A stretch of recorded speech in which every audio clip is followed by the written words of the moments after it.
She didn't sell her stepdaughter. She gave her away for free to a homeless man who knocked on the door asking for food. And the girl went. The house on Clover Ridge Lane looked like the kind of place where nothing bad could ever happen. White shutters, a porch with potted plants, a welcome mat that said "Home Sweet Home" in faded yellow letters. People drove past it and thought, somebody happy lives there. They were wrong. Inside that house lived a 21-year-old named Jade, and she had not been happy in a very long time. Jade had her mother's eyes, wide, dark, deep, the kind of eyes that noticed everything. She kept her hair pulled back because there was never time to fix it. She wore the same 3 shirts on rotation. She woke up at 5:30 every morning without an alarm because her stepmother, Renae, expected breakfast on the table by 6. Jade's real mother died when Jade was 7. Her father remarried 2 years later. Then her father got sick. Then her father died too. And after the funeral, when the last relatives drove away and the house went quiet, Renae looked at Jade for a long time. Not with sadness, with calculation. That was 4 years ago. What would make a young woman choose a homeless stranger over the only home she had left? You're about to find out. Since then, Jade had become something Renae didn't have a word for publicly, but privately, in the way she spoke to her, the word was clear. Burden. Jade cooked. Jade cleaned. Jade ran every errand. She had a college degree sitting in a folder in her drawer that Renae had never once asked about. She had applied for 3 jobs the year before. Renae had thrown away 2 of the callback letters without telling her. Jade didn't know that yet, but she was about to find out something much worse. It was a Tuesday afternoon in late October when everything changed. The sky was flat and gray. Renae was on the couch watching a home renovation show with the volume up loud. Jade was in the kitchen pressing a damp cloth to a burn on her wrist from the oven rack when she heard it. A knock at the door, then a voice, low, rough, a little tired. "Ma'am, sorry to bother you. I haven't eaten since yesterday. Anything you could spare, I'd be grateful." Renae muted the TV. She stood up slowly, smoothed her shirt, and walked to the door with the expression she always wore when she was about to enjoy herself at someone else's expense. She opened it. The man standing on the porch was maybe 26, tall, thin in the way people get when they've missed too many meals. His jacket was too big for him. His shoes had a split along the left toe, but his eyes, steady, quiet, not desperate, didn't match the rest of him. His name was Cory. He'd been homeless for almost 3 years. Renae looked at him the way she looked at bugs she found in the kitchen. "You're young," she said. "Why aren't you working?" "I'm looking, ma'am." "Hard to find something when you don't have an address?" Renae made a sound that wasn't quite a laugh. Then she called over her shoulder, "Jade, come here." Jade came out of the kitchen, wiping her hands on a dish towel. She looked at the man on the porch. He looked back at her. Neither of them said anything. "Pour him some water," Renae said. Jade went and got a glass. She brought it out and handed it to him. He took it carefully with both hands like it was something fragile. "Thank you," he said, not to Renae, to Jade. Jade nodded and started to step back inside. And then Renae said it casually, like she was deciding what to order for lunch. "Take her." Cory blinked. "Excuse me?" "Her." Renae pointed at Jade. "Take her with you. She's yours. Consider it charity." The dish towel fell out of Jade's hand. She turned to look at Renae and waited for the part where she said she was joking. Renae was not joking. "She's 21. She eats my food. She uses my water. I've been carrying her for 4 years and I'm done." Renae's voice was completely flat. "You want something from this house? Take her. I'm not. I can't." Cory shook his head. "I don't even have a place to sleep." "Not my problem," Renae said. She looked at Jade and Jade saw it then. Not anger, not guilt, not even discomfort, nothing. 4 years of nothing finally showing its real face. Jade walked back to her room. She stood in the doorway for a moment and looked at it. The narrow bed, the folded quilt her real mother had made, the stack of library books on the floor, the framed photo of her father on the nightstand. She picked up the photo, she set it back down. Then she pulled her backpack out from under the bed and started packing. 3 shirts, 1 pair of jeans, her college folder, the quilt. She shoved it in even though it barely fit. And 1 book, just 1, The Alchemist. Her mother had read it to her before she got sick. She zipped the bag. She walked out. Cory was still on the porch standing there, like he wasn't sure if this was real. Jade stepped past him down the 2 porch steps and started walking towards the end of the driveway. He followed. Behind them, Renae closed the door. They heard the lock click. Neither of them spoke for the first 10 minutes. They walked side by side down Clover Ridge Lane, past the identical houses with their identical lawns, until the neighborhood thinned out and the sidewalk turned uneven. Finally, Cory said, "You didn't have to come." "I know. You could go back. Tell them what she did. Someone would help you." Jade looked at the cracked sidewalk under her feet. "She's been doing it for 4 years," she said quietly. "Nobody helped me then." Cory didn't have an answer for that. They kept walking. By the time the sun started to drop, they'd reached the edge of downtown, the part of the city most people drove through without looking. An old bus depot, a shuttered laundromat, a parking structure with half its lights burned out. Cory stopped outside the parking structure. "Third level," he said. "It's dry. Warmer than the street." Jade nodded like this was normal. They found a corner spot behind a concrete pillar. Cory had a sleeping bag. He gave it to her. She started to protest. He shook his head once and sat down with his back against the pillar and his jacket pulled tight. "In the dark," he said. "What was it like before she got like that?" Jade thought about it. "I don't think there was a before," she said. "I think I just kept hoping I was wrong about her." Cory nodded slowly. "I used to do that too," he said. She looked at him. "With who?" "My uncle took me in after my parents were gone. I thought at least I have somebody. Then one day I came home and the locks were changed and my stuff was in a trash bag on the porch." Silence. Car moved somewhere far below them. A pigeon shifted on a beam. "Why were you begging on that street?" Jade asked. "Specifically that street." "Random," he said. "I walk until I find somewhere that doesn't feel hostile." He paused. "Your porch had flowers." Jade almost laughed. Came out strange. Cracked in surprise because she hadn't laughed in so long she'd almost forgotten what it felt like. "I planted those," she said. "I know," he said. "Nobody who hated that house would have planted flowers." She looked at him for a long moment. Then she pulled the quilt out of her backpack and threw half of it across his lap. He didn't say anything. He didn't have to. The next morning, Jade was already awake when a pale gray light started coming through the open sides of the parking structure. Cory was still asleep. She sat with her knees pulled up, watching the city start to move below.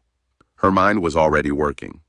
She thought about Cory's hands the night before when he described washing dishes at a restaurant, carrying crates, fixing a roof once for a man who then refused to pay him. He wasn't lazy. He wasn't broken in the way she'd expected. He was just someone who'd been failed by everyone who was supposed to catch him. "I know that feeling," she thought. When he woke up, she had a plan. "There's a distribution warehouse on Kellner Street," she said. "I walked past it 100 times. They always have a sign, day labor, cash." Cory rubbed his face. "They won't hire me. Look at me. You have good hands," she said, "and you show up. That's more than half the people they'd hire." He looked at her like she was saying something in a language he'd never heard before. They went. The hiring manager, a thick man named Dale, who had a coffee stain on his shirt and zero patience, took one look at Cory and started shaking his head. Jade stepped forward. "3 days," she said. "Give him 3 days. If he's not your best worker, I'll apologize in writing." Dale squinted at her. "Who are you?" "I'm the one making sure you don't miss out on someone reliable." Dale stared. Then he pointed at Cory. 3 days. Don't be late."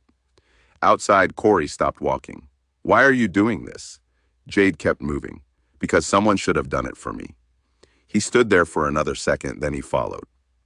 The 3 days turned into a week. The week turned into a month. Cory showed up every morning before the doors opened. He learned every section of the warehouse. He lifted, sorted, counted, carried. When other workers cut corners, he didn't. When Dale needed someone to stay late, Cory raised his hand. At night, Jade taught him things. They'd pulled their cash, her savings from small gigs she'd done before, his first paychecks, and rented a room above a dry cleaner on Mott Street. It was small enough that you could touch both walls if you stretched your arms out. The radiator made a sound like a dying animal. The window faced a brick wall. They loved it. At night, Jade spread notebook paper on the floor and taught Cory to read with more confidence. He could read basic things already, but slowly, haltingly, and he'd been embarrassed by it his whole life. She went at his pace, never rushed, never made him feel small. He sat with his tongue between his teeth, working through words. When he got a hard one right, he'd look up and grin big, unguarded, like a kid. She'd look back like she was seeing something that had always been there, just buried. One night he was practicing writing his own name. His handwriting was unsteady, large, the letters leaning like they were falling into each other. He stared at it and said, "Looks stupid."